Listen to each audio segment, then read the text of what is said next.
വൈകുന്നേരം 6 മണിക്ക് ഞാൻ രാജ് ഹൈസ്കൂളിലെ ഗ്രൗണ്ടിൽ ചെന്നു. കുറച്ചു മുതിർന്ന ചില കുട്ടികളെ ഗ്രൗണ്ടിൽ കണ്ടു. ഞങ്ങൾ പരസ്പരം പുഞ്ചിരിച്ച് പരിചയം സ്ഥാപിച്ചു. ഞാൻ പന്ത് ചോദിച്ചു. ഒരു വിദ്യാർത്ഥി അതെനിക്ക് പാസ് ചെയ്തു. എത്രയോ യുഗങ്ങൾക്ക് ശേഷമാണ് ഞാൻ പൊടിപുരണ്ട പന്തിൻ്റെ പരുക്കൻ റബ്ബർ പ്രതലത്തിൽ തൊടുന്നത്. ഞാൻ പന്തെറിഞ്ഞു നോക്കി. ചക്ക്! റിങ്ങിൽ സ്പർശിക്കുക പോലും ചെയ്യാതെ പന്ത് നേരെ നെറ്റിലൂടെ പോകുന്ന പതിഞ്ഞ ശബ്ദം. സംഗതി ഇപ്പോഴും കൈവിട്ടിട്ടില്ല. കുറച്ച് കുട്ടികൾ കൈയടിച്ചു. എവിടെയാ ഈ സെൻറ്റ് സ്റ്റീഫൻസ്? ഒരു പയ്യൻ ചോദിച്ചു.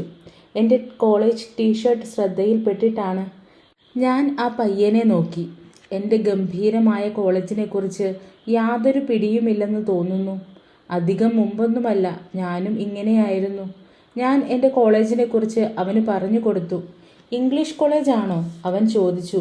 പിന്നല്ലാതെ, അതും നല്ല ഹൈ ക്ലാസ് ഇംഗ്ലീഷ്. ഞാൻ ചിരിച്ചു. ഞാനൊന്നും അവിടെ ഒരിക്കലും എത്തില്ല. ഞാൻ ചേർന്നത് സ്പോർട്സ് കോട്ട വഴിയാണ്. നിനക്കും അത് പറ്റിയേക്കും. ഞാൻ പന്ത് ഡ്രിബിൾ ചെയ്തു. അത് നിലത്ത് മുട്ടുന്ന ശബ്ദം എൻ്റെ നെഞ്ചിടിപ്പുമായി കലർന്നു. അത്രയ്ക്കൊന്നും വലിയ കളിക്കാരനല്ല ഞാൻ, അവൻ പറഞ്ഞു. ഞാൻ പന്ത് അവന് നേരെ എറിഞ്ഞു. അവൻ തികച്ചും സ്വാഭാവികമായി അത് പിടിച്ചെടുത്തു. നമുക്ക് നോക്കാം. ആ, എൻ്റെ പേര് മാധവ്. പാർത്ത്, അവൻ പറഞ്ഞു. എന്നിട്ട് പന്ത് ഡ്രിബിൾ ചെയ്യാൻ തുടങ്ങി. അവൻ കോർട്ടിന് കുറുകെ ഓടുമ്പോൾ ഞാൻ പന്ത് കൈക്കലാക്കാൻ ചെന്നു. പക്ഷേ പയ്യൻ്റെ കളി മോശമല്ല, എക്സ്പീരിയൻസ് കുറവാണ് എന്ന് മാത്രം. അവൻ്റെ കയ്യിൽ നിന്ന് പന്ത് തിരിച്ചെടുക്കാൻ 20 സെക്കൻഡ് വേണ്ടി വന്നുള്ളൂ. റിങ് ഏറെ ദൂരെയാണെങ്കിലും ഞാൻ പന്തെറിഞ്ഞു. അത് മിസ് ചെയ്തു. പാർത്ത് പന്ത് കയ്യിലെടുത്ത് എറിഞ്ഞു. സ്കോർ! ഞാനും അവനും പരസ്പരം കൈപ്പത്തികൾ ചേർത്തടിച്ചു. പകലിൻ്റെ അവസാന വെട്ടം കോർട്ടിൽ വന്നു വീഴുന്നു. അതിൽ സ്വതവേ ഉയരക്കാരായ കളിക്കാരുടെ നീളൻ നിഴലുകൾ. അങ്ങുമിന്നും കുതിക്കുന്ന ആ നിഴലുകളിൽ കണ്ണും നട്ട് ഞാനിരുന്നു, കളിയിൽ ശ്രദ്ധിക്കാനാവാതെ. എന്തേ? പാർത്ത് ചോദിച്ചു. അവൻ ഒരു ബാസ്ക്കറ്റ് കൂടി സ്കോർ ചെയ്തിരിക്കുന്നു. ഒന്നുമില്ല, ഇമ വെട്ടിക്കൊണ്ട് ഞാൻ പറഞ്ഞു. അവൻ പന്ത് എൻ്റെ നേരെ പാസ് ചെയ്തു. ഞാൻ ശീലം വെച്ച് അത് പിടിച്ചെടുത്തു, ചിന്തയിൽ മുഴുകിക്കൊണ്ട്. ലണ്ടനിലും ബാസ്ക്കറ്റ്ബോൾ കോർട്ടുകൾ ഉണ്ടായിരിക്കുമോ? റിയ അവിടെ ഇപ്പോഴും കളിക്കുന്നുണ്ടാവുമോ? കളിക്കുന്നുണ്ടെങ്കിൽ അവൾ എന്നെ ഓർക്കുന്നുണ്ടാവുമോ? ഷൂട്ട് ഭയ്യ, പാർത്ത് പറഞ്ഞു. ഞാൻ എറിഞ്ഞു. പക്ഷേ പന്ത് ബാസ്ക്കറ്റിൽ മാത്രമല്ല, ഫ്രെയിമിൽ പോലും തൊടാതെ ഉന്നം പിഴച്ചു വീണു. പാർത്ത് അമ്പരപ്പോടെ എന്നെ നോക്കി. ഭയ്യ ഏത് ലെവലിലാണ് കളിച്ചിരുന്നത്? അവൻ ചോദിച്ചു. സ്റ്റീഫൻസിൽ ചേരാനുള്ള അവൻ്റെ ആഗ്രഹത്തിന് ചിറക് വെച്ചതുപോലെ.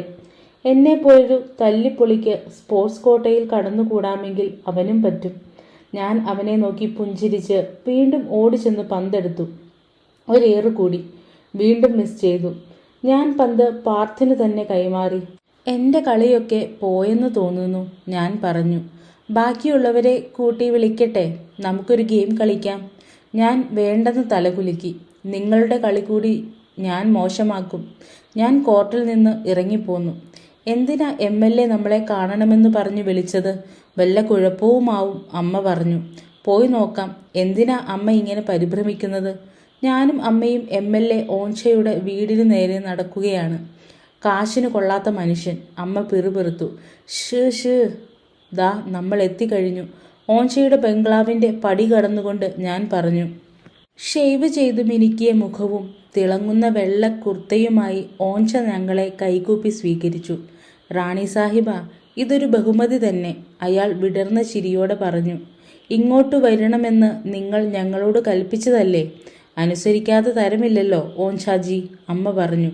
അയ്യോ, അത് വിനയപൂർവ്വമുള്ള ഒരു അഭ്യർത്ഥന മാത്രമായിരുന്നു റാണി സാഹിബ.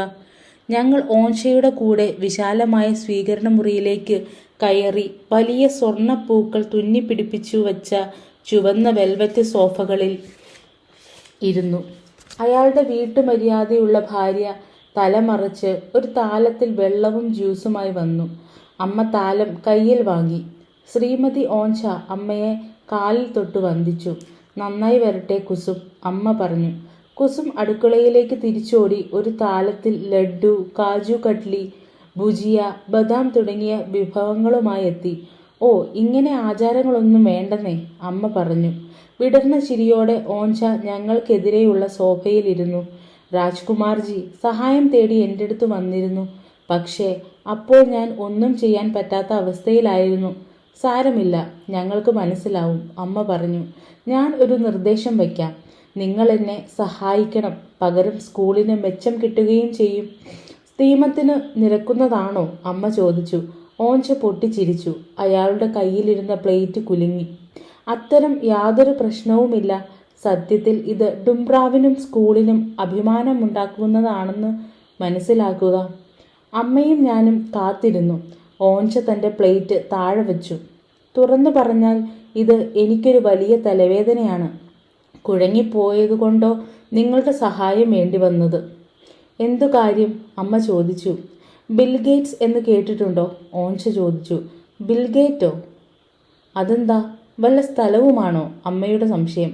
അല്ലല്ല, ഒരാളുടെ പേരാ. കമ്പ്യൂട്ടറോ മറ്റോ ഉണ്ടാക്കുന്ന ഒരു സായിപ്പ്. ബിൽഗേറ്റ്സ് മൈക്രോസോഫ്റ്റ് കമ്പനിയുടെ ചെയർമാനാണ്. കമ്പ്യൂട്ടർ സോഫ്റ്റ്വെയർ ഉണ്ടാക്കുന്ന കമ്പനിയാണത്, ഞാൻ പറഞ്ഞു. അമ്മയും ഓഞ്ചയും എന്നെ അത്ഭുതത്തോടെ നോക്കി. ഞാനേതോ മഹാപ്രതിഭയാണെന്ന മട്ടിൽ. ഈ പറഞ്ഞയാളെ നിനക്കറിയാമോ? അമ്മ ചോദിച്ചു. ലോകത്തിലെ ഏറ്റവും ധനികനായ ആളാണ്, ഞാൻ പറഞ്ഞു. അങ്ങനെയാ ഞാനും കേട്ടത്. കയ്യിൽ ഇഷ്ടം പോലെ കാശുണ്ടത്രേ. ഓഞ്ച. 6000 കോടി ഡോളർ, ഞാൻ പറഞ്ഞു. എന്നുവെച്ചാൽ? ഓഞ്ച ചോദിച്ചു. 2,40,000 കോടി രൂപ. അത്ഭുതം കൊണ്ട് ഓഞ്ചയുടെ പുരികം 1 ഇഞ്ച് ഉയർന്നു. ഇത്രയൊക്കെ കാശോ? അല്ല, ഇതൊക്കെ നിനക്കെങ്ങനെ അറിയാം? അമ്മ ചോദിച്ചു. ഇതൊക്കെ എല്ലാവർക്കും അറിയാം അമ്മേ. ഞാൻ ഏതോ മാസികയിൽ വായിച്ചതാ. ആ ഓച്ച, എന്താ പറഞ്ഞു വന്നത്? ഈ പറഞ്ഞ ഗേറ്റ്സ് ഇന്ത്യയിൽ വരുന്നുണ്ട്. ശരിക്കു പറഞ്ഞാൽ ബീഹാറിൽ. അങ്ങേർക്കെന്തോ വട്ടുപിടിച്ചോ? ഇത്രയൊക്കെ കാശുണ്ടായിട്ട് ബീഹാറിലേക്ക് വരാൻ? അമ്മ പറഞ്ഞു. ഓഞ്ച കുലുങ്ങിച്ചിരിച്ചു. കാര്യം മുഴുവനൊന്നും എനിക്കറിയില്ല റാണി സാഹിബ. അദ്ദേഹത്തിന് എന്തോ ഒരു സേവന സംഘടനയുണ്ട്. അവരാണ് ഗേറ്റ്സിനെ ഇവിടെ കൊണ്ടുവരുന്നത്. എന്തിന്? ബീഹാറിലെ ഉൾഗ്രാമങ്ങളൊക്കെ കാണുമ്പോൾ അയാൾക്ക് താൻ കാശുകാരനാണല്ലോ എന്ന സന്തോഷം കൂടുമായിരിക്കും. അമ്മയും ഓഞ്ചയും ഒപ്പം ചിരിച്ചു. ഓഞ്ച എഴുന്നേറ്റ് പോയി ഒരെഴുത്തുമായി തിരിച്ചു വന്നു. എന്നിട്ട് അതെൻ്റെ കയ്യിൽ തന്നു. ഗ്രാമപേക്ഷ വകുപ്പിൽ നിന്നു വന്ന എഴുത്താണ്. എല്ലാ MLA-മാരുടെയും ജില്ലാ കളക്ടർമാരുടെയും DCP-മാരുടെയും അറിയിപ്പിലേക്ക്. സംസ്ഥാന മന്ത്രിസഭയുടെ ഗ്രാമക്ഷേമ വകുപ്പിൽ നിന്നുള്ള അറിയിപ്പ്. പ്രമുഖ വ്യവസായിയും മനുഷ്യസ്നേഹിയുമായ മിസ്റ്റർ ബിൽ ഗേറ്റ്സ്, ഗേറ്റ്സ് ഫൗണ്ടേഷനിൽ നിന്നുള്ള പ്രതിനിധി സംഘത്തോടൊപ്പം 2009 ഏപ്രിൽ 15 മുതൽ ഏപ്രിൽ 22 വരെ ബീഹാർ സന്ദർശിക്കുന്ന വിവരം അറിയിക്കുന്നതിൽ സന്തോഷമുണ്ട്.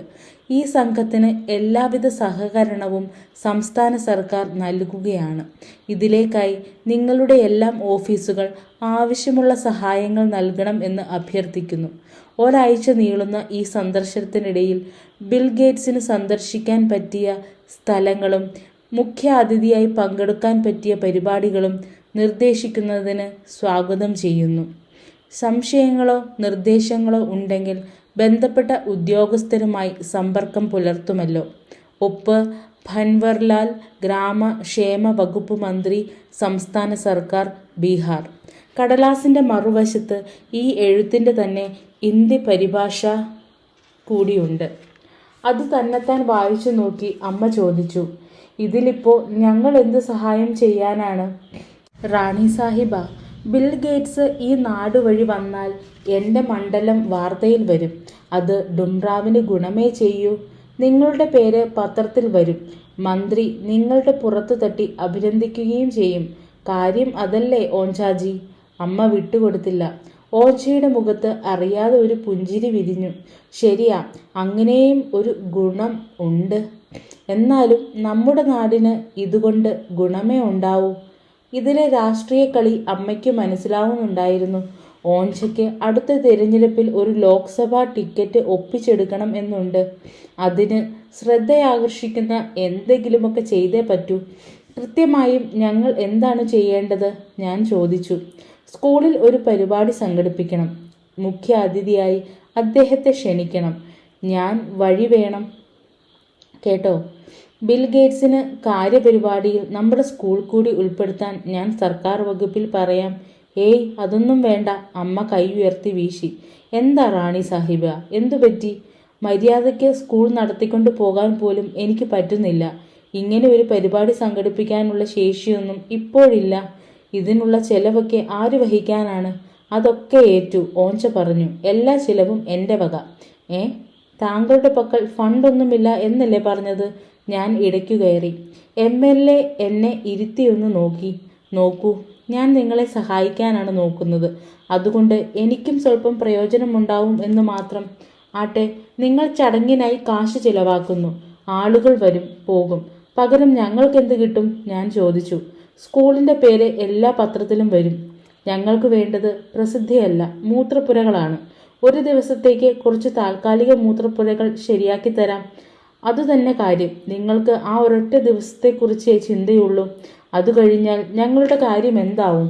അമ്മ പോകാനായി എഴുന്നേറ്റു. സ്കൂൾ വെള്ള പൂശിത്തരാം. ഞാൻ അമ്മയെ നോക്കി. ആ പറഞ്ഞതിൽ കാര്യമില്ലാതില്ല. ടോയ്ലറ്റ്? ഞാൻ ചോദിച്ചു.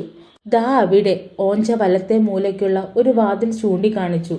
അല്ലല്ല, എനിക്ക് ടോയ്ലറ്റിൽ പോകാനല്ല, സ്കൂളിലെ ടോയ്ലറ്റുകളുടെ കാര്യമാണ് ചോദിച്ചത്. അതൊക്കെ വലിയ പരിപാടിയാണ്. സ്കൂളിൽ പ്ലംബിംഗ് പോലുമില്ല. എല്ലാം ആദ്യം തൊട്ടേ ചെയ്തു വരണം. വലിയ ചിലവാകും. സമയവും ഇത് പോരാ. അതാണ് ഞങ്ങൾക്ക് വേണ്ടത്. മൂത്രപ്പുരകൾ വേണം, വൈദ്യുതി വേണം, പിന്നെ പുതിയൊരു മേൽക്കൂരയും, അമ്മ പറഞ്ഞു. ഈ ഒരു പരിപാടിക്ക് വേണ്ടി മാത്രമായി അത്രയും കാശു വകയിരുത്താൻ എനിക്ക് പറ്റില്ല. ഞാൻ കെട്ടിടം വെള്ള പൂശിത്തരാം, പരിപാടികൾക്കുള്ള ഏർപ്പാടുകളും ചെയ്തു തരാം. സോറി ഓഞ്ചാജി. അമ്മ എഴുന്നേറ്റ് പുറത്തേക്ക് നടന്നു. MLA എന്നെ അടുത്തേക്ക് വിളിച്ചു. ഒന്നുകൂടി ആലോചിക്കൂ, അയാൾ മന്ത്രിച്ചു. റാണി സാഹിബയ്ക്ക് എന്നെ വിശ്വാസമില്ല. എന്നാലും ബിൽ ഗേറ്റ്സ് എത്ര വലിയ ആളാണെന്ന് അങ്ങേക്കറിയാമല്ലോ. പ്രധാനപ്പെട്ട പല ആളുകളും കൂടെ വരും. ഞാൻ അമ്മയുടെ അടുത്തേക്ക് ചെന്നു. നമുക്കിത് ചെയ്യാം അമ്മേ. ഇതിനൊക്കെ ആര് മെനക്കെടും? അമ്മ ചോദിച്ചു. ഞാൻ ഏറ്റു. സ്കൂൾ ഒന്ന് വെള്ളപൂശി കിട്ടണമെന്ന് അമ്മയ്ക്കുമില്ലേ? അമ്മ എന്നെ തറപ്പിച്ചു നോക്കി. പ്ലീസ് അമ്മേ. അമ്മ ചെറുതായെന്ന് തലകുലുക്കി. ശരിയാണല്ലോ. മടങ്ങി വന്നതിന് ശേഷം നിന്റെ കണ്ണുകളിൽ ആദ്യമായാണ് ഒരു തിളക്കം കാണുന്നത്. ശരി ആവട്ടെ. ഞാൻ ഓഞ്ചയുടെ നേരെ തള്ളവിരൽ ഉയർത്തി കാട്ടി. ഓഞ്ചയുടെ നിർദ്ദേശമനുസരിച്ച് ഞാൻ സർക്കാരിൽ സമർപ്പിക്കാനുള്ള ഒരു നിർദ്ദേശക കുറിപ്പ് തയ്യാറാക്കി. യാതൊരു ലാഭേച്ഛയും കൂടാതെ സ്വന്തം നിലയ്ക്ക് നടന്നു പോരുന്ന ഡുംറാവ് സ്കൂൾ ബിൽ ഗേറ്റ്സ് സന്ദർശിക്കണം എന്നായിരുന്നു ഞങ്ങൾ സമർപ്പിക്കുന്ന നിർദ്ദേശം. ഗേറ്റ്സിനെ മുഖ്യ അതിഥിയാക്കി സ്കൂളിൻ്റെ വാർഷികാഘോഷം നടത്തും. ഈ നിർദ്ദേശം ഓഞ്ച ഗ്രാമക്ഷേമ വകുപ്പിലേക്ക് അയച്ചു. 90 അപേക്ഷകൾ അവിടെ എത്തിക്കഴിഞ്ഞു. ഓഞ്ച പറഞ്ഞു. 10 സ്ഥലങ്ങളിലെ ഗേറ്റ്സിന് എത്താൻ പറ്റൂ. അതുകൊണ്ട് കുറച്ച് സ്ഥലമേ തിരഞ്ഞെടുക്കൂ. നമ്മളെ വിവരമറിയിക്കും. ഇതിന് ഇത്രയൊക്കെ മത്സരമോ? ഞാൻ അത്ഭുതപ്പെട്ടു. നാളെ ഞാൻ പട്നയിലേക്ക് പോകുന്നുണ്ട്. എൻ്റെ കൂടെ വരൂ. മന്ത്രിയുടെ ഓഫീസിലുള്ളവരെ പരിചയപ്പെടുത്താം. അങ്ങ് അവരോടൊന്ന് പറഞ്ഞ് കാര്യം സാധിക്കാൻ പറ്റുമോ എന്ന് നോക്കൂ. പിറ്റേന്ന് MLAയോടൊപ്പം അയാളുടെ ചുവന്ന കാറിൽ പട്നയിലേക്ക് തിരിച്ചു. 3 മണിക്കൂർ നീണ്ട യാത്ര. ഗ്രാമക്ഷേമ വകുപ്പിൻ്റെ പൊടിപിടിച്ച ഓഫീസിലെത്തി ഞാൻ ശ്യാം കൗശൽ എന്ന മധ്യവയസ്കനായ ഉദ്യോഗസ്ഥനെ കണ്ടു. ചാരനിറത്തിലുള്ള സഫാരി സ്യൂട്ട്. സർക്കാർ ഉദ്യോഗസ്ഥന്മാർക്ക് ഈ വേഷം നിയമന ഉത്തരവിനോടൊപ്പം സൗജന്യമായി നൽകുന്നതാണോ? ഈ ബിൽ ഗേറ്റ്സ് സന്ദർശനം വല്ലാത്ത തലവേദന തന്നെ, അയാൾ പറഞ്ഞു. അപേക്ഷകളുടെ വലിയ ഫയൽ ശ്യാം കൗശൽ എന്നെ കാണിച്ചു. തൊട്ടടുത്ത് തന്നെ വേറൊരു തടിയൻ ഫയലുമുണ്ട്. അഭിമുഖം നടത്താനുള്ള പത്രക്കാരുടെ അപേക്ഷകളും ഫൗണ്ടേഷനുമായുള്ള കത്തിടപാടുകളും സർക്കാർ നടത്താൻ ഉദ്ദേശിക്കുന്ന പലതരം പരിപാടികളുടെ രേഖകളും എല്ലാമാണ് അതിൽ. ഈ സായിപ്പുമാർ നാട് കാണാൻ വരുന്നതിൽ നിങ്ങളൊക്കെ ഇത്ര വെപ്രാളപ്പെടുന്നതെന്തിനാ? ഈ സായിപ്പ് വന്നാൽ ഞങ്ങളുടെ സ്കൂൾ വെള്ള പൂശിക്കിട്ടും, ഞാൻ പറഞ്ഞു. നിങ്ങൾക്ക് ഇംഗ്ലീഷൊക്കെ പറയാൻ അറിയാമോ? അവർ ഇടയ്ക്ക് വിളിച്ച് ഓരോന്ന് ചോദിക്കും. അതൊക്കെ ഒപ്പിക്കാമെന്ന് വെച്ചാൽ അയാൾ വരുമ്പോൾ ആരാണ് സംസാരിക്കുക? ഞാൻ തന്നെ. നിങ്ങളുടെ വാർഷികത്തിൽ അയാൾക്ക് കാണാൻ എന്താണ് ഉണ്ടാവുന്നത്? ഇതൊരു ഹിന്ദി സ്കൂളല്ലേ, പരിപാടികളൊക്കെ ഹിന്ദിയിലാവും അല്ലേ? ഞാനൊന്നും മിണ്ടിയില്ല. ദാ ഇത് കണ്ടോ? അയാൾ ഫയൽ തുറന്നു. സായിപ്പ് വരണം എന്ന് ശരിക്കും മോഹിക്കുന്ന പട്നയിലെ ഒരു വലിയ സ്കൂളിൻ്റെ അപേക്ഷയാണിത്. അവർ അദ്ദേഹത്തിനു വേണ്ടി ഒരു ഇംഗ്ലീഷ് നാടകമാണ് പ്ലാൻ ചെയ്തിരിക്കുന്നത്. കമ്പ്യൂട്ടറിൻ്റെ കണ്ടുപിടുത്തത്തെയും മൈക്രോസോഫ്റ്റിൻ്റെ പ്രാധാന്യത്തെയും കുറിച്ച്. ആ അപേക്ഷ ഞാൻ കണ്ടു. പട്നയിലുള്ള ഡൽഹി പബ്ലിക് സ്കൂളിൽ നിന്നാണത്. പക്ഷേ അതൊരു ഇംഗ്ലീഷ് മീഡിയം സ്കൂളല്ലേ? ലോകത്തെവിടെ ചെന്നാലും ബിൽ ഗേറ്റ്സിന് ഇതൊക്കെ കാണാൻ പറ്റും. ഇതിലെന്താണ് ബീഹാറി സ്വഭാവമുള്ളത്? അതാവുമ്പോൾ കൂടുതൽ സൗകര്യമാണ്. പട്ന എയർപോർട്ടിൽ നിന്ന് ഡൽഹി പബ്ലിക് സ്കൂളിലേക്ക് നേരെ കൊണ്ടുവന്നാൽ മതി. കൗശൽജി, എനിക്ക് തോന്നുന്നത് മിസ്റ്റർ ഗേറ്റ്സിനു കാണേണ്ടത് യഥാർത്ഥ ബീഹാർ ആരാണെന്നാണ്. ഈ ഗംഭീരമായ ഇംഗ്ലീഷ് സ്കൂൾ കണ്ടാൽ അദ്ദേഹത്തിന് ഒന്നും തോന്നില്ല. അപ്പോൾ പിന്നെ എന്തു ചെയ്യും? അദ്ദേഹത്തെ ഡുംറാവ് റോയൽ സ്കൂളിലേക്ക് കൊണ്ടുവരൂ. വാക്കുകളൊന്നുമില്ലാത്ത വല്ല ഡാൻസോ മറ്റോ ഞങ്ങൾ നടത്തിക്കോളാം. എന്നിട്ടും കൗശലിൻ്റെ ശങ്ക തീർന്നില്ല. ലോകത്ത് റിസ്ക് എടുക്കാൻ ഏറ്റവും മടികാട്ടുന്ന കൂട്ടരാണ് സർക്കാർ ഉദ്യോഗസ്ഥർ. അവസാനം അയാൾ തലകുലുക്കി. എന്നാലും ഇംഗ്ലീഷിലും വല്ലതും വേണം എന്നാണ് അദ്ദേഹത്തിൻ്റെ ആൾക്കാർ പറഞ്ഞത്. ഗേറ്റ്സ് പരിപാടിയിൽ രസിക്കണം എന്നവർക്കുണ്ട്. ശരി, ഇംഗ്ലീഷിലും വല്ലതും നടത്താം. ഞാൻ രണ്ടും കൽപ്പിച്ചു പറഞ്ഞു. എന്ത്? വല്ലതും ആലോചിച്ചുണ്ടാക്കാം. ഞങ്ങളെ ഞെട്ടിച്ചുകൊണ്ട് വാതിൽക്കൽ ഒരു മുട്ട്. ഓഞ്ച അകത്തേക്ക് കയറി വന്നു. കൗശൽ ഭവ്യതയോടെ എഴുന്നേറ്റു. സർക്കാർ ജീവനക്കാരുടെ തലച്ചോറിൽ ആശ്രിതത്വത്തിൻ്റെ ഒരു സ്വിച്ചുണ്ട്. അത് രാഷ്ട്രീയ നേതാക്കൾ മുന്നിലെത്തിയാൽ ഇക്കൂട്ടരെ മുട്ടിലിഴയ്ക്കും. കൗശൽജി, ഇത്തവണയെങ്കിലും ഞങ്ങൾ ഡുംറാവുകാർ പറയുന്നതൊന്നു കേൾക്കൂ, ഓഞ്ച പറഞ്ഞു. ഞാൻ ശ്രമിക്കാം ഓഞ്ച സാഹിബ്. ഈ സായിപ്പുമാർക്ക് വേണ്ടത് നാടൻ ബീഹാറാണ്. പക്ഷേ ഇംഗ്ലീഷിൽ വേണം താനും. തല പെരുക്കുന്നു. ഓഞ്ച എൻ്റെ പുറത്തു തട്ടി. ഈ രാജ്കുമാർജി ഇന്ത്യയിലെ ഏറ്റവും നല്ല ഇംഗ്ലീഷ് കോളേജിൽ പഠിച്ചതാ. അദ്ദേഹം വേണ്ടത് ചെയ്തോളും. ഞാൻ പുഞ്ചിരിച്ചു. പഠിച്ചത് ഇംഗ്ലീഷ് കോളേജിൽ തന്നെ. എന്നാലും എൻ്റെ ഇംഗ്ലീഷ് ഇപ്പോഴും പരിങ്ങലിലാണ്. ക്ലാസ്സിൽ കണക്ക് പഠിപ്പിക്കുന്നതിനിടയിൽ പെട്ടെന്ന് എൻ്റെ മൊബൈൽ ഫോൺ ശബ്ദമുണ്ടാക്കി. ഏതോ പരിചയമില്ലാത്ത നമ്പറിൽ നിന്നുള്ള കോളാണ്. 3-ാം ക്ലാസ്സിലെ കുട്ടികൾ എന്നെ നോക്കിയിരുന്നു. ഒരു കൈയിൽ ചോക്കും ഒരു കൈയിൽ ഫോണും പിടിച്ചായിരുന്നു എൻ്റെ നിൽപ്പ്. ആ കോൾ ഞാൻ കട്ട് ചെയ്ത് ക്ലാസ് തുടർന്നു. 23x12 ഞാൻ ബോർഡിൽ എഴുതി. ഫോൺ വീണ്ടും ശബ്ദമുണ്ടാക്കി. ഈ കണക്കു ചെയ്യണം. ഞാൻ ഇപ്പോൾ വരാം. ഞാൻ ക്ലാസ്സിന് പുറത്തിറങ്ങി. ഇത് മാധവ് ഝാ ആണോ? ഒരു സ്ത്രീ ശബ്ദം ഇംഗ്ലീഷിൽ ചോദിച്ചു. കേട്ടു പരിചയമില്ലാത്ത ഉച്ചാരണം. യെസ്. എൻ്റെ പേര് സമാന്ത മയേഴ്സ്. ബിൽ ഗേറ്റ്സ് ഫൗണ്ടേഷനിൽ നിന്നാണ്. ഇപ്പോൾ ഡൽഹിയിൽ നിന്ന് വിളിക്കുകയാ. വാട്ട്? അവരുടെ ഉച്ചാരണം വിചിത്രമായി തോന്നിയെങ്കിലും പറയുന്നത് മനസ്സിലാക്കിയെടുക്കാൻ ഞാൻ ശ്രമിച്ചു. ഹലോ, ഞാൻ മാധവ്. എന്താണ് ഞാൻ ചെയ്യേണ്ടത്? മിസ്റ്റർ ബിൽ ഗേറ്റ്സിൻ്റെ പരിശോധനാ സംഘത്തിലെ ആളാണ് ഞാൻ. യാത്രാ പരിപാടി ഉറപ്പിക്കുന്നതിന് മുമ്പ് ഞങ്ങൾക്ക് താങ്കളുടെ സ്കൂൾ വന്നു കണ്ട് പരിശോധിക്കണം. പറയുന്നതിൻ്റെ വേഗം കാരണം പലതും പിടികിട്ടുന്നില്ല. Bill Gates. അദ്ദേഹം വരുമോ? പട്നയിൽ പോയി വന്നതിന് ശേഷം അതിനെക്കുറിച്ച് യാതൊരു വിവരവും കിട്ടിയിരുന്നില്ല.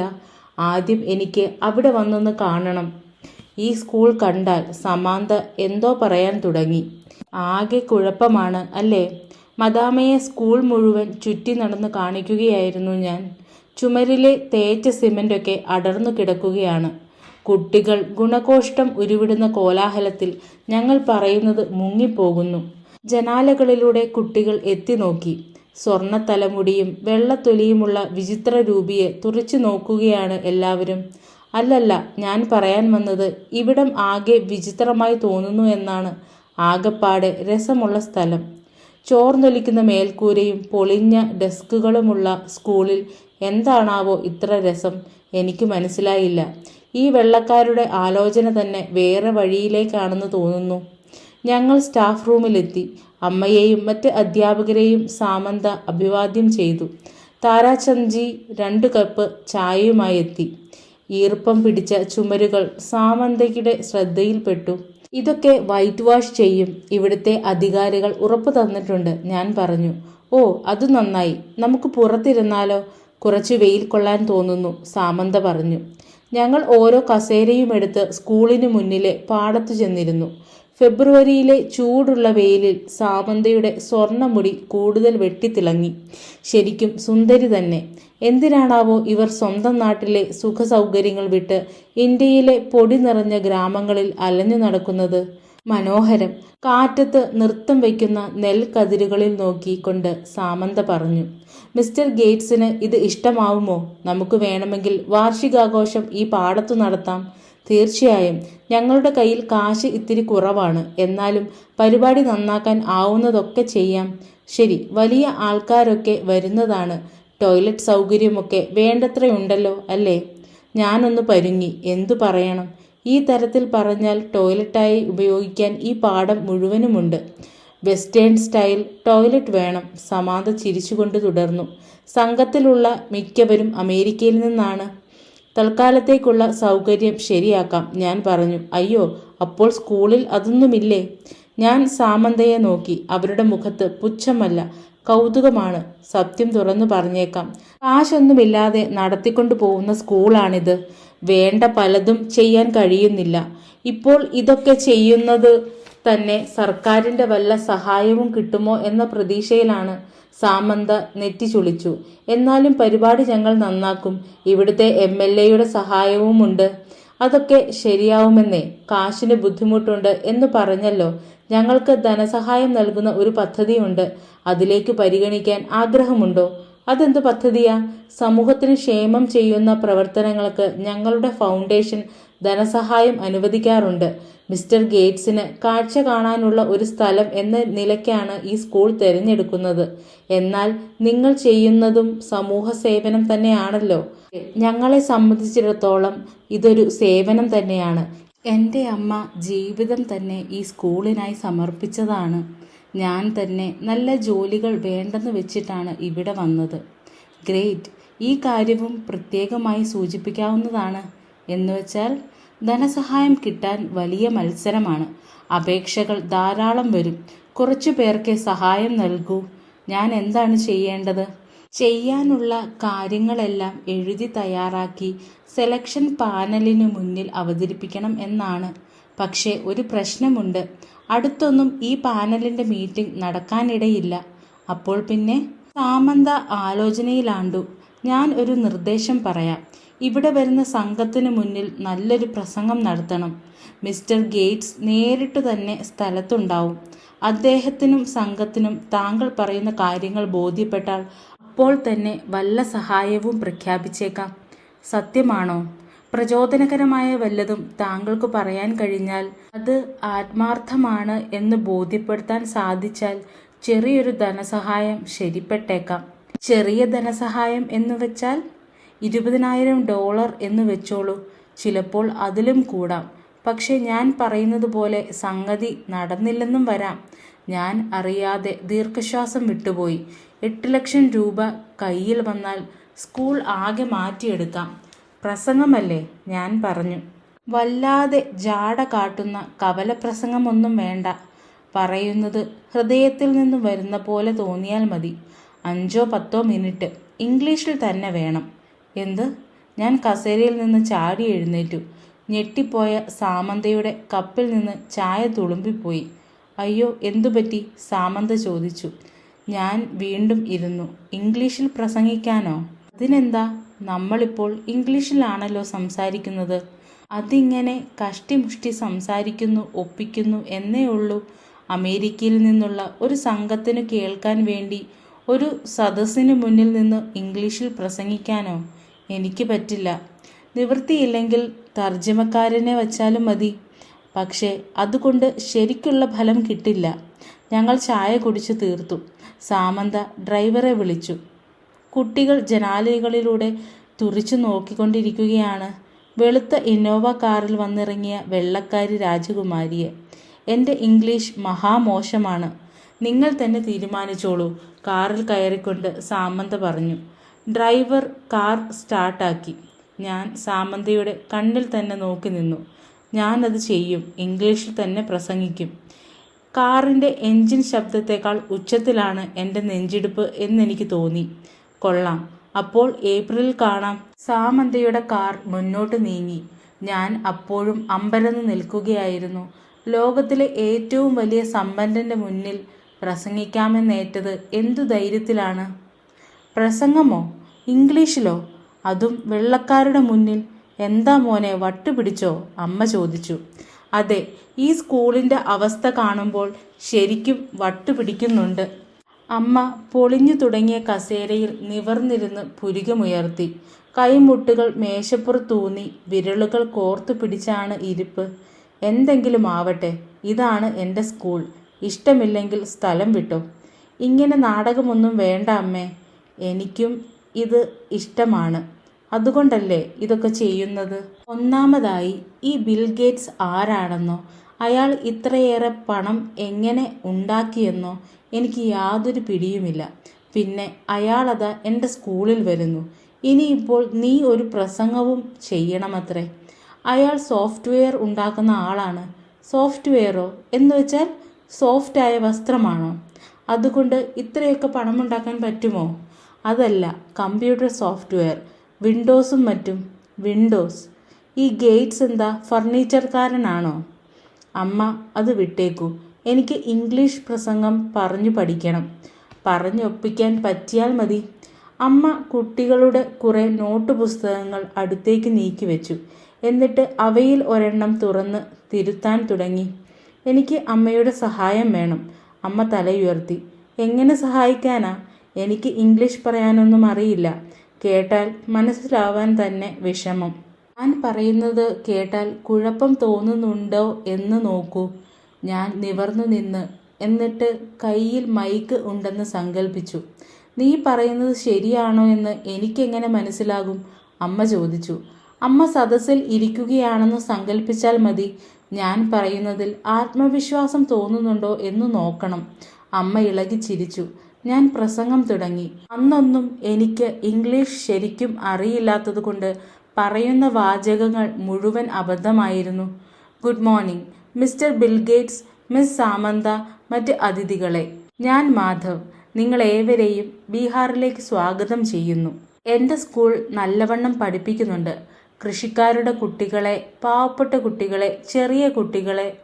ഇനി എന്തു പറയണം എന്നറിയാത്തതുകൊണ്ട് ഞാൻ പലതരം കുട്ടികളെപ്പറ്റി പറഞ്ഞുകൊണ്ടിരുന്നു.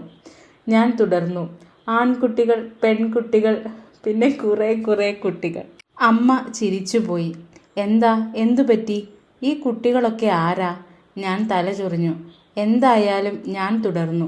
എൻ്റെ സ്കൂളിന് ടോയ്ലറ്റുകൾ അത്യാവശ്യമാണ്. കാരണം ടോയ്ലറ്റ് സമയം വരുമ്പോൾ ആർക്കും പോവാൻ ടോയ്ലറ്റില്ല. അമ്മ പൊട്ടിച്ചിരിച്ചു. ഇപ്പോൾ ടോയ്ലറ്റിൽ കയറി പിടിച്ചു, അമ്മ പറഞ്ഞു. ഞാൻ അമ്മയെ മുഷിച്ചിലോടെ നോക്കി. നിർത്തണ്ട, പറഞ്ഞോ. രസം പിടിച്ച മട്ടിൽ അമ്മ പറഞ്ഞു. എന്നെ ഇതിനൊന്നും കൊള്ളില്ല, പറ്റില്ല എന്ന് പറഞ്ഞേക്കാം. ഞാൻ ആകെ പരിഭ്രമിച്ചു പോയിരുന്നു. വെറുതെ കോമാളിയാവാനാണ് പോകുന്നത്. വയ്യ എന്ന് പറയാൻ നിനക്ക് പറ്റുമോ? പറ്റും. അങ്ങനെ പറയുന്നതാ നല്ലതെന്ന് തോന്നുന്നു. പറയട്ടെ. ഞാൻ അമ്മയുടെ അടുത്തു ചെന്നിരുന്നു. എനിക്ക് പറ്റില്ല എന്ന് അവരോട് പറയാം. ധനസഹായത്തിനുള്ള പരിപാടിയിൽ നിന്ന് എന്നെ മാറ്റിക്കോട്ടെ. പേടിച്ചോടുകയാ അല്ലേ? അമ്മയല്ലേ എന്നെ കളിയാക്കി ചിരിച്ചത്. ഇപ്പോൾ എന്നെ പേടിത്തൊണ്ടനെന്ന് വിളിക്കുന്നോ? നീ ഇപ്പോൾ ചെയ്ത പ്രസംഗം കേട്ടപ്പോൾ ചിരി വന്നു എന്നേ ഉള്ളൂ. നന്നായി പ്രസംഗിക്കാൻ ഇനി പഠിച്ചാൽ മതിയല്ലോ. എങ്ങനെ? ഇനി എത്രയുണ്ട് സമയം? 2 മാസം. അപ്പോൾ പോയി ഇംഗ്ലീഷ് ശരിക്കും പഠിക്ക്. സെൻറ്റ് സ്റ്റീഫൻസിൽ ഉണ്ടായിരുന്ന 3 വർഷം കൊണ്ട് എനിക്കത് പഠിച്ചെടുക്കാൻ പറ്റിയില്ല. എന്നിട്ടാണോ ഈ 2 മാസം കൊണ്ട്? ഇങ്ങനെ തോൽവി സമ്മതിക്കുന്നത് നമ്മുടെ കുടുംബത്തിന് ചേർന്നതല്ല മോനെ. എന്നുവെച്ചാൽ നമുക്ക് എല്ലാം നഷ്ടപ്പെട്ടേക്കാം. എന്നാലും വിട്ടുകൊടുക്കുന്ന പ്രശ്നമില്ല. അതാണ് നിന്റെ അമ്മാവന്മാർ ചെയ്തത്. ചൂതാട്ടത്തിലായാലും വ്യാപാരത്തിലായാലും പൊളിഞ്ഞ് പാപ്പരാവുന്നതിൽ കുഴപ്പമില്ല. പക്ഷേ തോറ്റ് ഓടിപ്പോകുന്നത് അങ്ങനെയല്ല. അപ്പോൾ ഞാൻ എന്തു ചെയ്യണമെന്നാണ്? അത് നീ തന്നെ ആലോചിച്ചുണ്ടാക്കണം. എനിക്കൊരു ക്ലാസ് എടുക്കാനുണ്ട്. അമ്മ നോട്ട്ബുക്കുകൾ കയ്യിലെടുത്ത് സ്ഥലം വിട്ടു. 1/2 മണിക്കൂർ കഴിഞ്ഞപ്പോൾ ഞാൻ അമ്മയുടെ ക്ലാസ് മുറിയിലേക്ക് ഇരച്ചു കയറി ചെന്നു. കുട്ടികൾ തലയുയർത്തി എന്നെ നോക്കി. ക്ലാസ് എടുക്കുമ്പോൾ ഇങ്ങനെ തോന്നും പോലെ കയറി വരരുത്. പുറത്ത് കാത്തു നിൽക്ക്. അമ്മ എന്നെ പുറത്താക്കി. പീരീഡ് കഴിഞ്ഞപ്പോൾ അമ്മ പുറത്തു വന്നു. ഞാൻ സംഗതി ചെയ്യാൻ തന്നെ തീരുമാനിച്ചു. നന്നായി, അമ്മ പറഞ്ഞു. എന്നാലും ഇനി വാതിൽക്കൽ മുട്ടിയിട്ടേ കയറി വരാവൂ. എനിക്ക് ഇംഗ്ലീഷ് ക്ലാസ്സിന് ചേരണം പട്നയിൽ. പട്നയിലോ? ഈ ഡുംബ്രാവിൽ കൊള്ളാവുന്ന എന്തുണ്ട്? അത് ശരിയാ. എന്നാലും ഇത് എങ്ങനെ ശരിയാവും? ഞാൻ ഇവിടുന്ന് പോയി വന്നോളാം. ജോലി ദിവസങ്ങളിലെല്ലാം ഇവിടെ. ശനിയും ഞായറും പട്നയിൽ. കുഴപ്പമില്ലല്ലോ. പട്നയിൽ നീ എവിടെ താമസിക്കും? ഒരു സ്ഥലം കണ്ടുപിടിക്കണം. ചില ബന്ധുക്കൾ അവിടെയുണ്ട്. നിന്റെ ചെറിയമ്മ പട്നയിലാണ്. പക്ഷെ അവൾ ഒരു പ്രത്യേക തരക്കാരിയാണ്. ഞാൻ വല്ല ഗസ്റ്റ് ഹൗസും കണ്ടുപിടിച്ചോളാം. ആദ്യം നന്നായി പഠിപ്പിക്കുന്ന ഒരു സ്ഥലം കണ്ടെത്തട്ടെ. ഇവിടെ വാ. അമ്മ എന്നെ ചേർത്ത് പിടിച്ചു. സന്തോഷമായിരിക്കെ. നിനക്ക് ഇഷ്ടമെന്താണെന്ന് വെച്ചാൽ ചെയ്തോ. എന്നാലും നിന്റെ അച്ഛനെ പോലെ ശുണ്ടിക്കാരനാവരുത്. താങ്ക് യു അമ്മ. Welcome English boy. 3 മാസത്തേക്ക് 6000 രൂപ. അയാൾ ഒരു ബ്രോഷർ എൻ്റെ നേരെ നീക്കിവെച്ചു. പട്നയിൽ ബോറിംഗ് റോഡിലുള്ള പട്നാസ് പ്രൈഡ് ഇംഗ്ലീഷ് ലേണിംഗ് സെൻറ്ററിൽ ചെന്നതായിരുന്നു ഞാൻ. മെലിഞ്ഞ് പട്ടിണിക്കാരനെ പോലിരിക്കുന്ന സ്ഥാപന ഉടമ എം ഷഫീഖ് അവിടുത്തെ പലതരം കോഴ്സുകളെക്കുറിച്ച് വിവരിച്ചു. പർപ്പിൾ നിറത്തിലുള്ള ഷർട്ട്, പോക്കറ്റിൽ നിന്ന് പുറത്തേക്ക് തൂങ്ങി നിൽക്കുന്ന സൺഗ്ലാസ്. 5 വർഷം പഠിപ്പിക്കും. നല്ല ഇംഗ്ലീഷ്, പേഴ്സണാലിറ്റി ഡെവലപ്മെൻറ്റ്, ഇൻ്റർവ്യൂ നേരിടാനുള്ള പരിശീലനം എല്ലാമുണ്ട്. ഞാൻ ഇംഗ്ലീഷ് വിദഗ്ധനൊന്നുമല്ല. എന്നാലും അയാൾ പറയുന്ന ഭാഷ അബദ്ധമാണെന്ന് മനസ്സിലാക്കാൻ പറ്റി. എനിക്കൊരു പ്രസംഗം നടത്തണം. വളരെ പ്രധാനപ്പെട്ട ഒരു സദസ്സിന് മുന്നിൽ. ഞാൻ ഹിന്ദിയിലാണ് പറഞ്ഞത്. കാര്യം ശരിക്കും പറഞ്ഞു മനസ്സിലാക്കാൻ വേണ്ടി. No problem, speech okay, Shafeeq പറഞ്ഞു. എന്താണ് താങ്കളുടെ ക്വാളിഫിക്കേഷൻ? ഗ്രാജുവേറ്റ്. ഗുഡ്. ഈ നാട്ടിൽ നിന്ന് തന്നെയാണോ? Delhi, Saint Stephen's. ആ പേര് കേട്ടിട്ട് പിടികിട്ടിയ മട്ടില്ല. അയാൾ വെറുതെ മര്യാദയ്ക്കൊന്നോണം തലകുലുക്കി. പിന്നെ മേശയ്ക്കുള്ളിൽ പരതി ഒരു അഡ്മിഷൻ ഫോം എടുത്ത് എനിക്ക് തന്നു. ഫീസ് നേരെ അടയ്ക്കണോ? വേറെ വല്ല സ്ഥാപനത്തിലും കൂടി ചെന്ന് നോക്കിയിട്ട് മതിയോ? എനിക്ക് സംശയമായി. എൻ്റെ ശങ്ക അയാൾക്ക് പിടികിട്ടി. സർ, താങ്കളെ ഞങ്ങൾ ടോപ്പ് ക്ലാസ് ആക്കി തരാം. മൾട്ടിനാഷണൽ കമ്പനികളുടെ ഇംഗ്ലീഷ്. എനിക്കാകെ 2 മാസമേ ഉള്ളൂ. ഞാൻ പറഞ്ഞു. വേഗം കാര്യം നടക്കണം. താങ്കൾക്കു വേണ്ടി പ്രത്യേക ക്ലാസുകൾ നടത്താം. ഓരോ ക്ലാസ്സിനും 500 രൂപ എക്സ്ട്രാ. 500 രൂപയോ? ഓക്കെ, 400 രൂപ മതി. ഞാൻ തലയാട്ടി. 300 പ്ലീസ്. ഗുഡ് ഡീൽ, അയാൾ പറഞ്ഞു. ഞാൻ ഫോം പൂരിപ്പിച്ചു കൊടുത്തു. ആദ്യ മാസത്തെ ഫീസ് അഡ്വാൻസായി നൽകി. അതുകൂടാതെ ശനിയാഴ്ചയും ഞായറാഴ്ചയും പ്രത്യേക ക്ലാസ്സിനും ഏർപ്പാട് ചെയ്തു. പട്നാസ് പ്രൈഡിൽ നിന്നിറങ്ങി റെയിൽവേ സ്റ്റേഷന് മുന്നിലെ റോഡിലേക്ക് ഓട്ടോ വിളിച്ചു. അവിടെ ധാരാളം ഗസ്റ്റ് ഹൗസുകളുണ്ട്. നൈറ്റ്സ് എന്ന ഒരു ചെറിയ ഹോട്ടലിൽ ശനിയും ഞായറും മാത്രം താമസിക്കാനുള്ള ഏർപ്പാട് ശരിയാക്കി. രസീതൊന്നും ചോദിക്കില്ല എന്ന നിബന്ധനയിൽ അവർ കുറഞ്ഞ വാടകയ്ക്ക് സമ്മതിച്ചു. പട്ന പ്രൈഡിലെ ആദ്യത്തെ ക്ലാസ്സിൽ 10 മിനിറ്റ് ഇരുന്നപ്പോൾ ആകെ മടുപ്പ് തോന്നി. ഇത് ശരിയാവുന്ന മട്ടില്ല. ക്ലാസ്സിൽ 15 പേർ വേറെയുമുണ്ട്. മിക്കവരും എൻ്റെ പ്രായക്കാർ, ആണുങ്ങൾ തന്നെ. എന്നെ വർമ്മ സാർ എന്ന് വിളിക്കണം എന്ന് അധ്യാപകൻ ഞങ്ങളോട് പറഞ്ഞു. ഹൗ എന്ന് പറയൂ, വർമ്മ സാർ പറഞ്ഞു. ഹൗ? പലതരം ഉച്ചാരണത്തിൽ പ്രതികരണം വന്നു. ഹോ, ഹാ, ഹൂ, ഹോ എന്നിങ്ങനെ. ആർ യു, വർമ്മ സാർ പറഞ്ഞു. How are you? ക്ലാസ്സിലുള്ളവർ ബീഹാരി ചുവയോടെ ആ വാക്കുകൾ ഏറ്റു പറഞ്ഞു. ആത്മവിശ്വാസത്തിലാണ് കാര്യം, വർമ്മ സാർ പറഞ്ഞു. ഇംഗ്ലീഷ് ഹൈ ക്ലാസും ലോ ക്ലാസും ഒക്കെയായി തോന്നിപ്പിക്കുന്നത് അതിലുള്ള വ്യത്യാസം കൊണ്ടാണ്. ശരിയായ രീതിയിൽ പറയുകയും വേണം. ഇത് വിദേശത്തുള്ള ഒരു ഭാഷയാണ്, ഭോജ്പൂരി അല്ല. ശബ്ദങ്ങൾക്കെല്ലാം വ്യത്യാസമുണ്ട്. അദ്ദേഹം അമിത് എന്ന ഒരു വിദ്യാർത്ഥിക്ക് നേരെ തിരിഞ്ഞു. അമിത്, താൻ എന്തിനാണ് ഇവിടെ വന്നത്? ഇംഗ്ലീഷ് പഠിക്കാൻ സർ. ഏതു തരം ഇംഗ്ലീഷ്? Top class English. വലിയ വാക്കുകൾ പറയാൻ പഠിക്കണം. അതോർത്ത് വിഷമിക്കേണ്ട. വലിയ വലിയ വാക്കുകളുടെ കാര്യം എൻ്റെ ക്ലാസ്സിൽ മറന്നേക്കൂ. അതെന്താ സർ? ആശയക്കുഴപ്പത്തോടെ അമിത് ചോദിച്ചു. വർമ്മ സർ തിരിഞ്ഞ് ക്ലാസ്സിലുള്ള എല്ലാവരോടുമായി പറഞ്ഞു. നിങ്ങളെല്ലാം പഠിക്കേണ്ടത് ലളിതമായ ഇംഗ്ലീഷ് ആത്മവിശ്വാസത്തോടെ പറയാനാണ്. കടുപ്പത്തിലുള്ള വാക്കുകൾ പറയുന്നവരെക്കുറിച്ച് ഓർത്ത് പേടിക്കണ്ട. അവരൊക്കെ വലിയ ശ്രേഷ്ഠന്മാരായി ജാട കാട്ടുന്നവരാണ്. നിങ്ങളെയൊക്കെ വലിയ വാക്കുകൾ പറഞ്ഞ് പേടിപ്പിക്കണം. അങ്ങനെ നിങ്ങൾ ഇംഗ്ലീഷിൻ്റെ ലോകത്തേക്ക് കയറുന്നത് തടയണം. അതാണ് അവർക്ക് വേണ്ടത്. ആ കെണിയിൽ ചെന്ന് ചാടരുത്. ഓക്കെ? എല്ലാവരും തലകുലുക്കി. മിസ്റ്റർ വർമ്മ പറഞ്ഞത് മനസ്സിലായിട്ടായാലും അല്ലെങ്കിലും എന്തായാലും ഹൗ ആർ യുവിലേക്ക് തിരിച്ചു പോവാം. ഹൗ എന്ന വാക്ക് ശരിക്കും ഉച്ചരിക്കേണ്ടത് എങ്ങനെയാണെന്ന് എന്നും ആ ശബ്ദം ഹിന്ദിയിൽ ഇല്ലാത്തതാണെന്നും വർമ്മ സർ പറഞ്ഞ് വിശദീകരിച്ചു. ഇതുപോലെ തന്നെ കൗ കാവു എന്നല്ല, ആയും ഓയും ഒന്നിച്ചു വരും. ശ്രമിച്ചു നോക്കൂ. ലളിതമായ ഒരു വാക്ക് ശരിക്കുച്ചരിക്കാൻ ക്ലാസ് മുഴുവൻ പണിപ്പെട്ടു. ബ്രിട്ടീഷുകാരോട് ഭോജ്പൂരി സംസാരിക്കാൻ പറഞ്ഞാൽ അവരും ഇതേപോലെ ബുദ്ധിമുട്ടിയേനെ എന്നുറപ്പാണ്. വ്യാവസായിക വിപ്ലവം സംഭവിച്ചത് ഈ നാട്ടിലായിരുന്നെങ്കിൽ ലോകം മുഴുവൻ ഇന്ത്യൻ കോളനികൾ ഉണ്ടായി വന്നേനെ. അപ്പോൾ വെള്ളക്കാർ നല്ല ജോലി കിട്ടാനായി ഹിന്ദി പഠിക്കേണ്ടി വരുമായിരുന്നു. വെള്ളക്കാരായ അധ്യാപകർ വെള്ളക്കാരായ വിദ്യാർത്ഥികൾക്ക് ഹിന്ദിയിൽ പശുവിനുള്ള വാക്ക് ശരിയായ ഉച്ചാരണത്തോടെ എങ്ങനെ പറയണം എന്ന് പറഞ്ഞു കൊടുക്കുമായിരുന്നു. വർമ്മ സർ എൻ്റെ സ്വദേശി സ്വപ്നത്തിന് ഇടങ്കോലിട്ടു. യെസ്, എന്താ നിങ്ങളുടെ പേര്? മാധവ്. മാധവ് ഝാ സർ. ഓക്കെ മാധവ്, ഞാൻ പറയുന്നത് പോലെ പറയൂ. I am fine thank you. I am fine thank you. Good. ഞാൻ അത്രയ്ക്ക് മോശമായിരുന്നില്ല. സ്റ്റീഫൻസിൽ 3 കൊല്ലം ചെലവിട്ടതല്ലേ. ലളിതമായ വാക്യങ്ങളൊക്കെ ഏറ്റുപറയാൻ പറ്റും. എനിക്ക് ഒരു പ്രസംഗം നടത്താൻ പഠിക്കുകയാണ് വേണ്ടത്. വർമ്മ സാർ എന്നിൽ നിന്ന് മാറി വേറൊരു വിദ്യാർത്ഥി പറയുന്നത് തിരുത്തി. ഫൈൻ, ഫേൻ എന്നല്ല, ആ വായ ശരിക്കങ്ങ് തുറക്കട്ടെ. ആ വാരാന്ത്യം ഞാൻ പട്നയിൽ തന്നെ കഴിച്ചുകൂട്ടി. ക്ലാസ്സിൽ പോയത് കൂടാതെ ഞാൻ പട്ന റെയിൽവേ സ്റ്റേഷനിൽ നിന്ന് ആത്മവിശ്വാസത്തോടെ പ്രസംഗിക്കുന്നതിനെക്കുറിച്ചുള്ള ഒരു പുസ്തകം വാങ്ങി വായിച്ചു. പ്ലാറ്റ്ഫോമിലെ ഒരു സ്ലാറ്റിൽ നിന്ന് പൂരിയും ഉരുളക്കിഴങ്ങ് കറിയും കഴിച്ചു. ഒരു പരിചയമില്ലാത്തവരോട് ഇംഗ്ലീഷ് പറഞ്ഞു പരിശീലിക്കാനാണ് പുസ്തകത്തിലെ ഉപദേശം. അപ്പോൾ തെറ്റു വരുമ്പോഴുള്ള നാണക്കേട് കുറയുമത്രേ. Excuse me sir, would you be kind enough to tell me if this is the platform for the Kolkata Rajdhani express? സ്റ്റേഷനിലെ പ്ലാറ്റ്ഫോമിൽ വച്ച് 10 തവണ ഞാൻ ഈ വാചകം പരീക്ഷിച്ചു. യാത്രക്കാർ മിക്കവർക്കും ഞാൻ പറയുന്നത് മനസ്സിലായില്ല. ഞാൻ AC കമ്പാർട്ട്മെൻറ്റുകൾക്ക് നേരെ നീങ്ങി. പണക്കാർക്ക് മിക്കവാറും ഇംഗ്ലീഷ് അറിയും. എനിക്ക് നല്ല ഉറപ്പില്ല.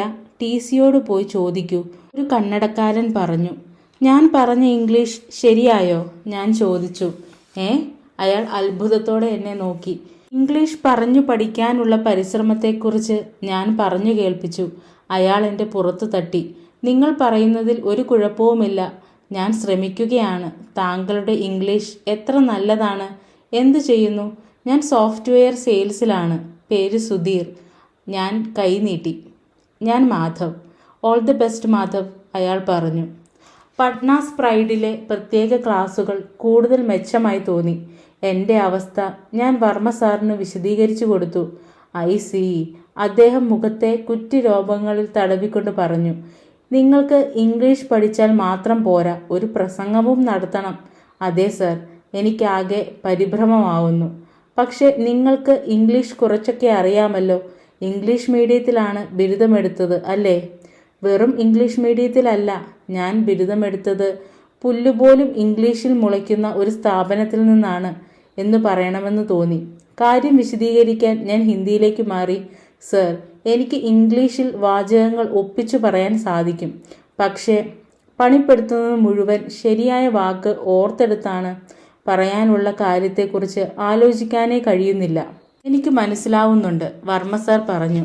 ഭാഷ ശരിക്കറിയില്ലെങ്കിൽ നമുക്ക് തന്നെത്താൻ ആശങ്ക തോന്നും. അത് ആത്മവിശ്വാസത്തെ ബാധിക്കും, വ്യക്തിത്വത്തെയും. ജോലിക്കുള്ള ഇൻ്റർവ്യൂകൾക്ക് അത് പ്രശ്നവുമുണ്ടാക്കാം. സർ, ഇത് വെറുമൊരു ഇൻ്റർവ്യൂ അല്ല. ഇത് എൻ്റെ സ്കൂളിൻ്റെയും അവിടെ പഠിക്കുന്ന കുട്ടികളുടെയും ഭാവിയുടെ കാര്യമാണ്. ഞാൻ റെയിൽവേ സ്റ്റേഷനിൽ നിന്ന് വാങ്ങിയ പുസ്തകം വർമ്മ സാറിനെ കാണിച്ചു. അദ്ദേഹം തലയാട്ടി. ഇതുകൊണ്ടൊന്നും കാര്യമില്ല. ധൈര്യത്തോടെ ഇംഗ്ലീഷിൽ പ്രസംഗിക്കാൻ പഠിക്കാൻ റെയിൽവേ സ്റ്റേഷനിൽ കാണുന്ന പുസ്തകം പോരാ. അല്ലെങ്കിൽ രാജ്യത്തുള്ളവർ മുഴുവൻ ഇത് പഠിച്ചെടുത്തിട്ടുണ്ടാവില്ലേ? എന്നെ സഹായിക്കൂ സർ, പ്ലീസ്. വർമ്മ സാർ നിശബ്ദനായി. എന്താ മിണ്ടാത്തത്? ഞാൻ ചോദിച്ചു. എന്നെക്കൊണ്ട് ഇതിന് കൊള്ളില്ല എന്നാണോ ഈ നിശബ്ദതയുടെ അർത്ഥം? ഇതെങ്ങനെ ചെയ്യണം എന്നാലോചിക്കുകയായിരുന്നു ഞാൻ. ഇത് വേണ്ടെന്ന് വെക്കണോ? അദ്ദേഹം ചുമൽ വെട്ടിച്ചു. എൻ്റെ മനസ്സിടിഞ്ഞു. ഏതാനും ആഴ്ച ശ്രമിച്ചു നോക്കൂ. അത് കഴിഞ്ഞ് തീരുമാനിക്കാം. ഇപ്പോൾ എഴുന്നേറ്റ് നിന്ന് നിങ്ങളുടെ പേടികളെക്കുറിച്ച് ഉറക്കെ പറയൂ. പേടികളെക്കുറിച്ചോ? അതെ, അവരെ നോക്കി തുറന്നു സംസാരിക്കൂ, ഇംഗ്ലീഷിൽ. ഞാൻ എഴുന്നേറ്റ് നിന്ന് ഒഴിഞ്ഞ ക്ലാസ് മുറിയെ അഭിമുഖീകരിച്ചു. വർമ്മ സർ കുട്ടികൾക്കുള്ള ഒരു സീറ്റിൽ പോയിരുന്നു. ഹായ്, ഞാൻ മാധവ് ഝാ. എനിക്ക് ഇംഗ്ലീഷിൽ സംസാരിക്കാൻ പേടിയാണ്. ഗുഡ്. ഇനി? എൻ്റെ സ്കൂൾ നടന്നു പോവില്ല എന്നും അത് അടച്ചിടേണ്ടി വരുമെന്നും എനിക്ക് പേടിയുണ്ട്. തുടർന്നോളൂ. ഒരു പേടി കൂടി. ഞാൻ ആഴത്തിൽ സ്നേഹിച്ച ഒരാളിൽ നിന്ന് എൻ്റെ മനസ്സിന് ഒരിക്കലും മുക്തി കിട്ടില്ല എന്നെനിക്ക് പേടിയുണ്ട്.